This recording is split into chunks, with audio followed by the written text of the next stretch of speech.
Great Expectations by Charles Dickens, Volume 3, Chapter 18. Now that I was left wholly to myself, I gave notice of my intention to quit the chambers in the Temple as soon as my tenancy could legally determine, and in the meanwhile to underlet them. At once I put bills up in the windows, for I was in debt and had scarcely any money, and began to be seriously alarmed by the state of my affairs. I ought rather to write that I should have been alarmed if I had had energy and concentration enough to help me to the clear perception of any truth beyond the fact that I was falling very ill. The late stress upon me had enabled me to put off illness, but not to put it away. I knew that it was coming on me now, and I knew very little else, and was even careless as to that. For a day or two I lay on the sofa or on the floor, anywhere according as I happened to sink down, with a heavy head and aching limbs, and no purpose and no power.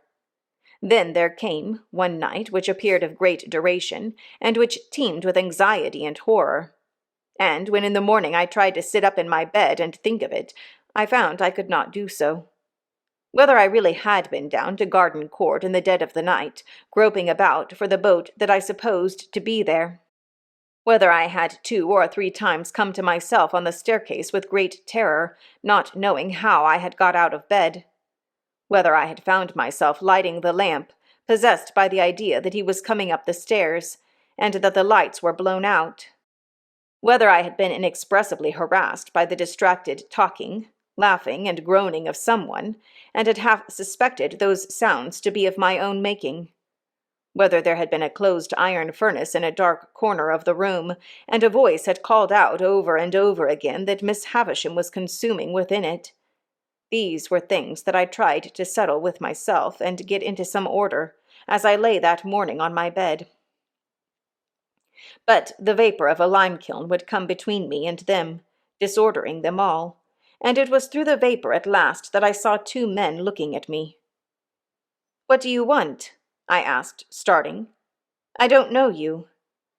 "Well, sir," returned one of them, bending down and touching me on the shoulder, "this is a matter that you'll soon arrange, I dare say.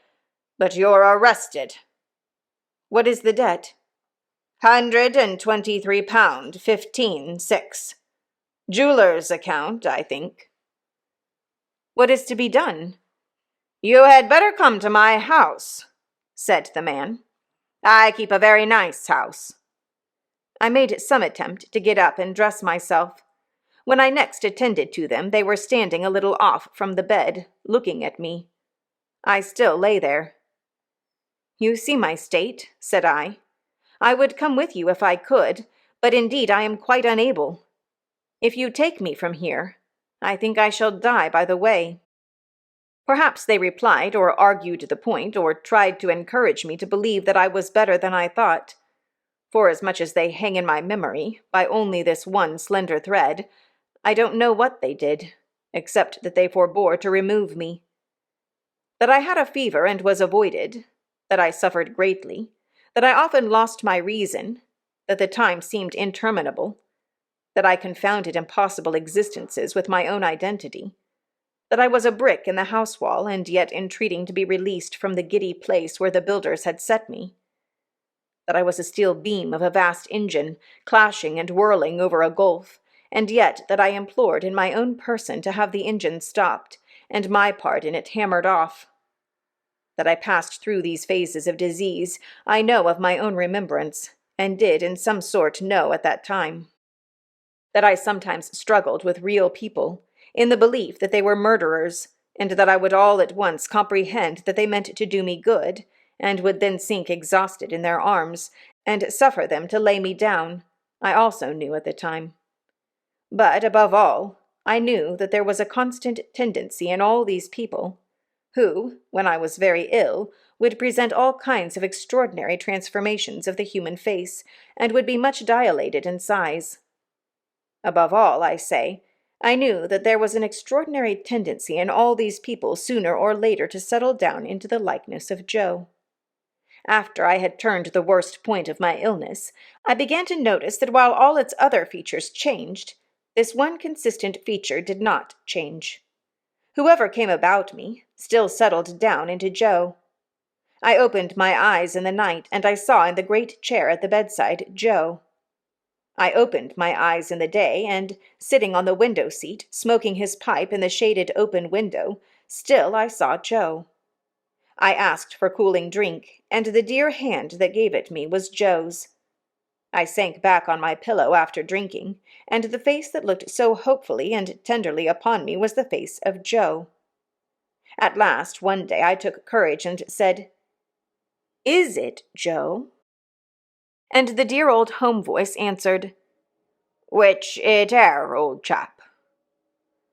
"Oh, Joe, you break my heart. Look angry at me, Joe. Strike me, Joe. Tell me of my ingratitude. Don't be so good to me." For Joe had actually laid his head down on the pillow at my side and put his arm round my neck in his joy that I knew him. "Which, dear old Pip, old chap," said Joe, "you and me was ever friends, and when you're well enough to go out for a ride, what larks!" After which Joe withdrew to the window and stood with his back towards me, wiping his eyes. And as my extreme weakness prevented me from getting up and going to him, I lay there, penitently whispering, "Oh, God bless him! Oh, God bless this gentle Christian man!" Joe's eyes were red when I next found him beside me, but I was holding his hand, and we both felt happy. "How long, dear Joe?" "Which you meant say, Pip. How long have your illness lasted, dear old chap?" "Yes, Joe." "It's the end of May, Pip. Tomorrow is the 1st of June." "And have you been here all the time, dear Joe?" "Pretty nigh, old chap. For, as I says to Biddy when the news of your being ill were brought by letter, which it were brought by the post, and being formerly single, he is now married, though underpaid for a deal of walking and shoe-leather, but wealth were not an object on his part, and marriage were the great wish of his heart. It is so delightful to hear you, Joe, but I interrupt you in what you said to Biddy." "Which it were," said Joe, "that how you might be amongst strangers, and that how you and me having been ever friends, a visit at such a moment might not prove unacceptable, and Biddy, her word were, go to him without loss of time. That," said Joe, summing up with his judicial air, "were the word of Biddy. Go to him, Biddy say, without loss of time. In short, I shouldn't greatly deceive you," Joe added, after a little grave reflection, "if I represented to you that the word of that young woman were, without a minute's loss of time." There Joe cut himself short, and informed me that I was to be talked to in great moderation, and that I was to take a little nourishment at stated frequent times, whether I felt inclined for it or not, and that I was to submit myself to all his orders. So I kissed his hand and lay quiet, while he proceeded to indite a note to Biddy with my love in it. Evidently Biddy had taught Joe to write. As I lay in bed looking at him, it made me, in my weak state, cry again with pleasure to see the pride with which he set about his letter. My bedstead, divested of its curtains, had been removed, with me upon it, into the sitting-room, as the airiest and largest, and the carpet had been taken away, and the room kept always fresh and wholesome night and day. At my own writing-table, pushed into a corner and cumbered with little bottles, Joe now sat down to his great work, first choosing a pen from the pen-tray, as if it were a chest of large tools, and tucking up his sleeves as if he were going to wield a crowbar or sledge-hammer. It was necessary for Joe to hold on heavily to the table with his left elbow, and to get his right leg well out behind him, before he could begin. And when he did begin, he made every downstroke so slowly that it might have been 6 feet long, while at every upstroke I could hear his pen spluttering extensively. He had a curious idea that the inkstand was on the side of him where it was not, and constantly dipped his pen into space, and seemed quite satisfied with the result.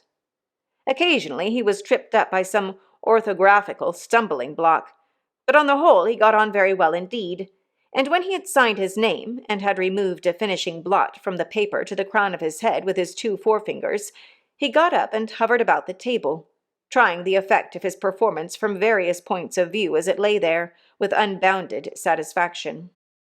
Not to make Joe uneasy by talking too much, even if I had been able to talk much, I deferred asking him about Miss Havisham until next day. He shook his head when I then asked him if she had recovered. "Is she dead, Joe?"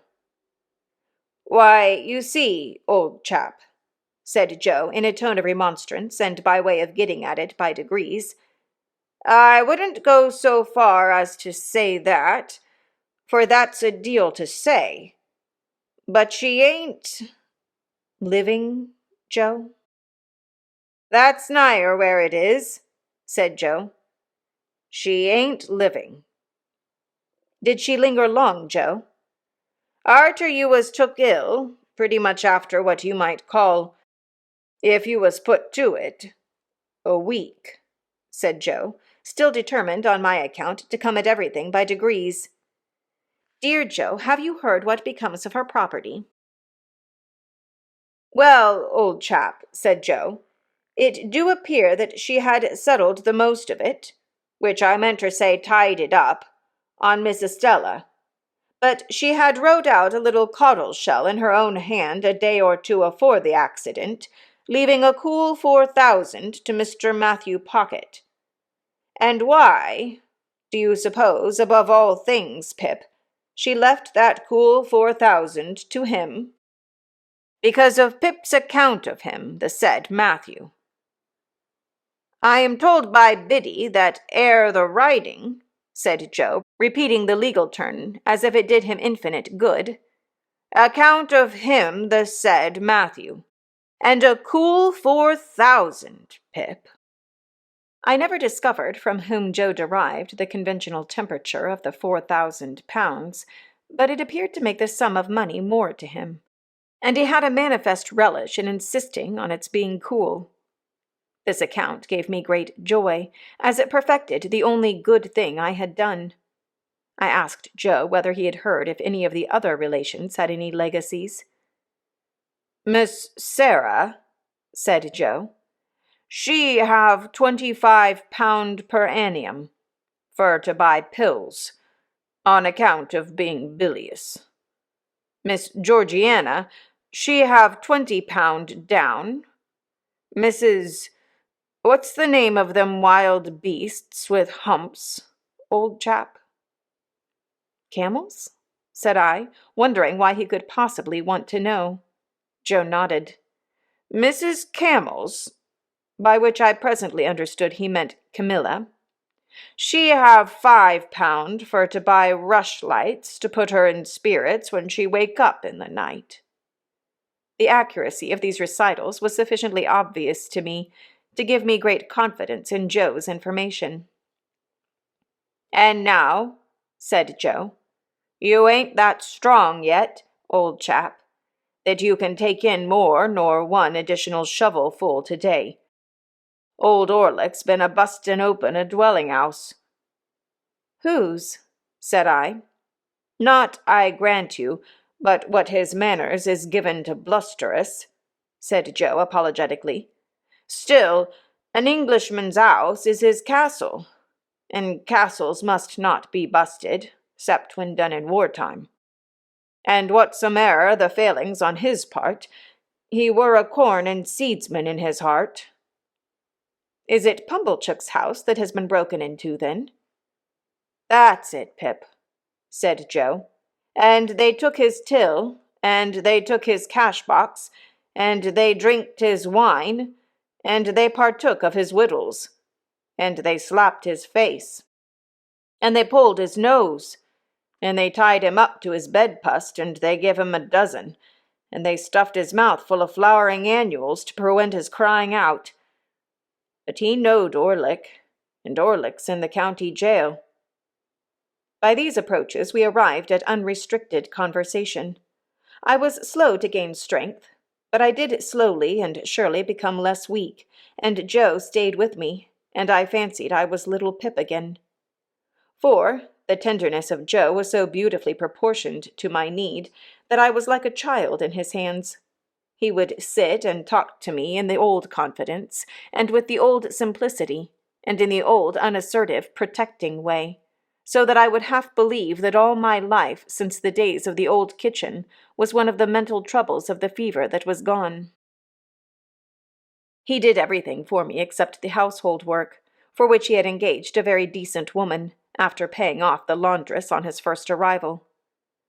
"Which I do assure you, Pip," he would often say in explanation of that liberty, "I found her a-tapping the spare bed, like a cask of beer, and drawing off the feathers in a bucket for sale, which she would have tapped your next, and drawed it off with you a-laying on it, and was then a-carrying away the coals gradually, in the soup tureen, and vegetable dishes, and the wine and spirits in your Wellington boots."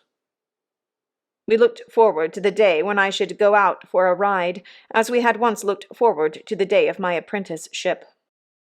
And when the day came, and an open carriage was got into the lane, Joe wrapped me up, took me in his arms, carried me down to it, and put me in, as if I were still the small helpless creature to whom he had so abundantly given of the wealth of his great nature.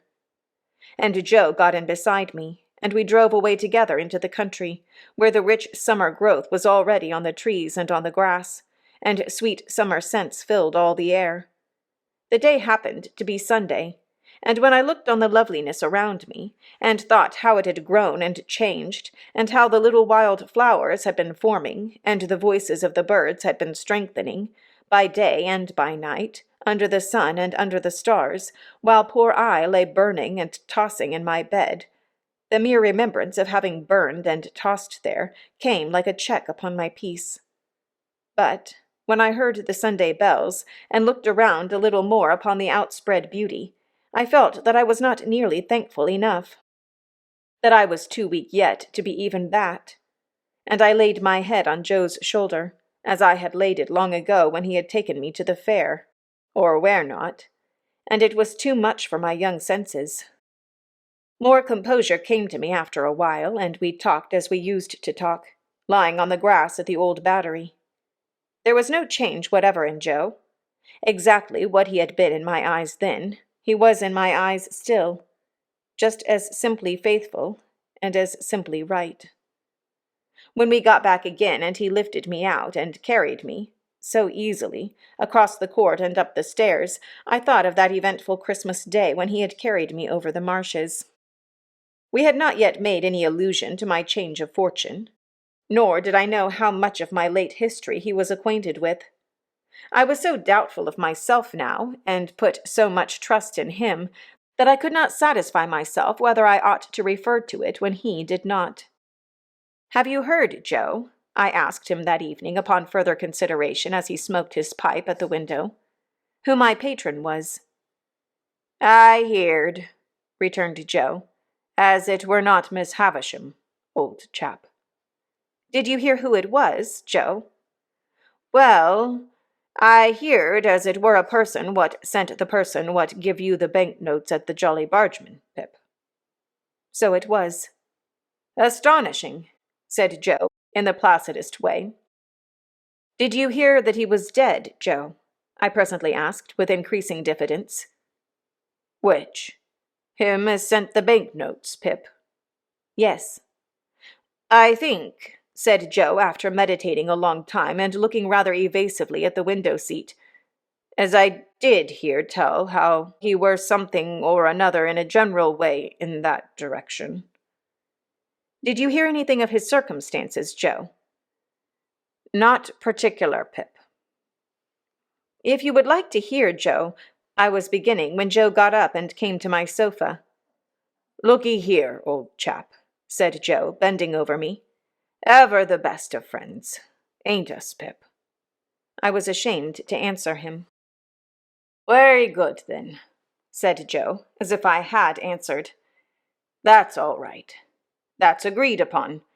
Then why go into subjects, old chap, which as betwixt two such must be forever unnecessary?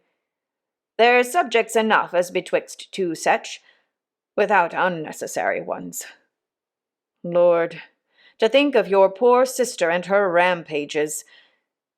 And don't you remember Tickler?" "I do indeed, Joe." "Looky here, old chap," said Joe. "I done what I could to keep you and Tickler in sunders, but my power were not always fully equal to my inclinations, for when your poor sister had a mind to drop into you, it were not so much," said Joe in his favorite argumentative way, "that she dropped into me too, if I put myself in opposition to her, but that she dropped into you always heavier for it.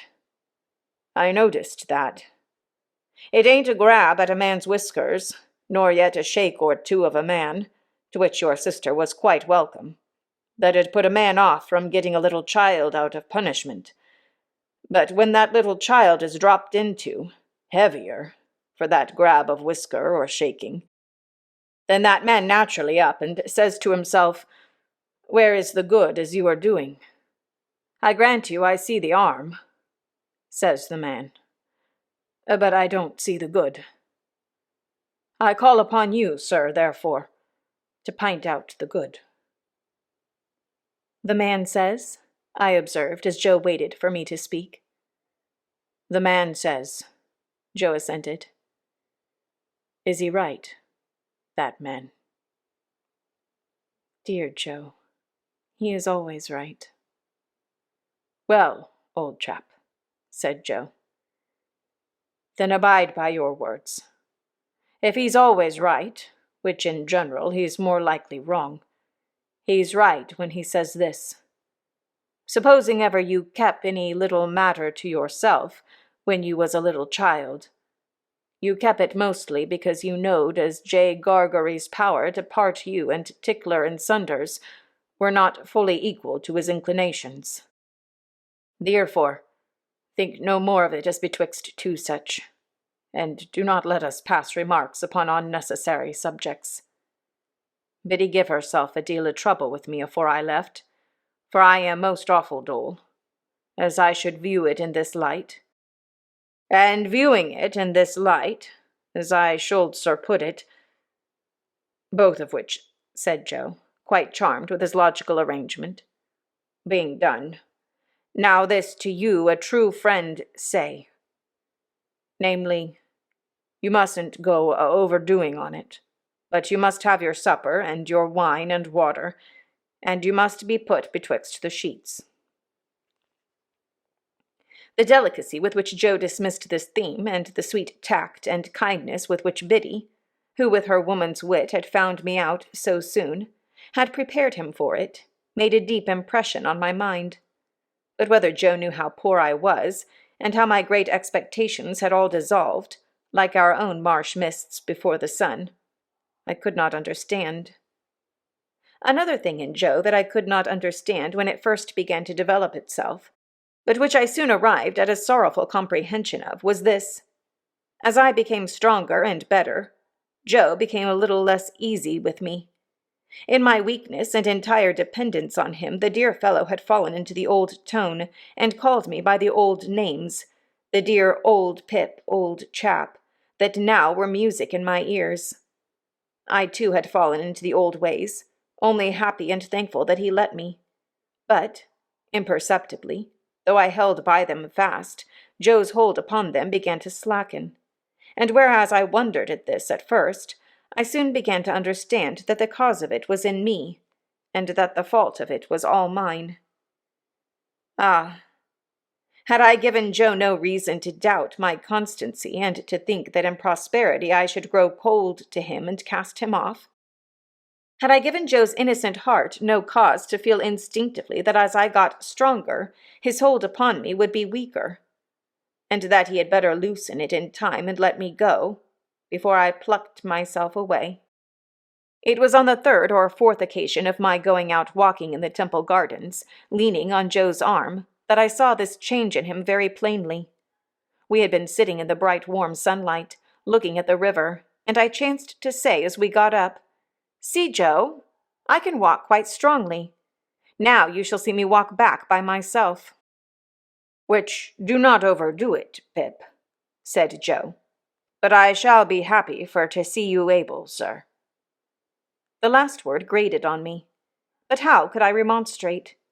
I walked no further than the gate of the gardens, and then pretended to be weaker than I was, and asked Joe for his arm. Joe gave it me, but was thoughtful. I, for my part, was thoughtful too, for how best to check this growing change in Joe was a great perplexity to my remorseful thoughts. That I was ashamed to tell him exactly how I was placed, and what I had come down to, I do not seek to conceal. But I hope my reluctance was not quite an unworthy one. He would want to help me out of his little savings, I knew, and I knew that he ought not to help me, and that I must not suffer him to do it. It was a thoughtful evening with both of us, but before we went to bed, I had resolved that I would wait over tomorrow being Sunday, and would begin my new course within the new week. On Monday morning I would speak to Joe about this change. I would lay aside this last vestige of reserve. I would tell him what I had in my thoughts, that secondly, not yet arrived at, and why I had not decided to go out to Herbert, and then the change would be conquered forever.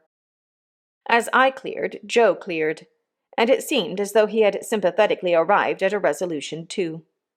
We had a quiet day on the Sunday, and we rode out into the country, and then walked in the fields. "I feel thankful that I have been ill, Joe," I said. "Dear old Pip, old chap. You're almost come round, sir." "It has been a memorable time for me, Joe." "Likewise for myself, sir," Joe returned. "We have had a time together, Joe, that I can never forget. There were days once, I know, that I did for a while forget, but I never shall forget these." "Pip," said Joe, appearing a little hurried and troubled, "there has been larks, and, dear sir, what have been betwixt us, have been." At night, when I had gone to bed, Joe came into my room, as he had done all through my recovery. He asked me if I felt sure that I was as well as in the morning. "Yes, dear Joe, quite." "And are always a-getting stronger, old chap?" "Yes, dear Joe, steadily." Joe patted the coverlet on my shoulder with his great good hand, and said, in what I thought a husky voice, "Good night." When I got up in the morning, refreshed and stronger yet, I was full of my resolution to tell Joe all, without delay. I would tell him before breakfast. I would dress at once and go to his room and surprise him, for it was the first day I had been up early. I went to his room, and he was not there. Not only was he not there, but his box was gone. I hurried then to the breakfast table, and on it found a letter. These were its brief contents. "Not wishful to intrude, I have departed, for you are well again, dear Pip, and will do better without. Joe. P.S. Ever the best of friends." Enclosed in the letter was a receipt for the debt and costs on which I had been arrested. Down to that moment I had vainly supposed that my creditor had withdrawn or suspended proceedings until I should be quite recovered. I had never dreamed of Joe's having paid the money, but Joe had paid it, and the receipt was in his name. What remained for me now was to follow him to the dear old forge, and there to have out my disclosure to him, and my penitent remonstrance with him, and there to relieve my mind and heart of that reserved secondly, which had begun as a vague something lingering in my thoughts, and had formed into a subtle purpose. The purpose was that I would go to Biddy, that I would show her how humbled and repentant I came back, that I would tell her how I had lost all I once hoped for, that I would remind her of our old confidences in my first unhappy time. Then I would say to her, "Biddy, I think you once liked me very well, when my errant heart, even while it strayed away from you, was quieter and better with you than it ever has been since. If you can like me only half as well once more, if you can take me with all my faults and disappointments on my head, if you can receive me like a forgiven child, and indeed I am so sorry, Biddy, and have as much need of a hushing voice and a soothing hand, I hope I am a little worthier of you than I was. Not much, but a little. And Biddy, It shall rest with you to say whether I shall work at the forge with Joe, or whether I shall try for any different occupation down in this country, or whether we shall go away to a distant place where an opportunity awaits me, which I set aside when it was offered, until I knew your answer. And now, dear Biddy, if you can tell me that you will go through the world with me, you will surely make it a better world for me, and me a better man for it. And I will try hard to make it a better world for you. Such was my purpose. After 3 days more of recovery, I went down to the old place, to put it in execution. And how I sped in it is all I have left to tell.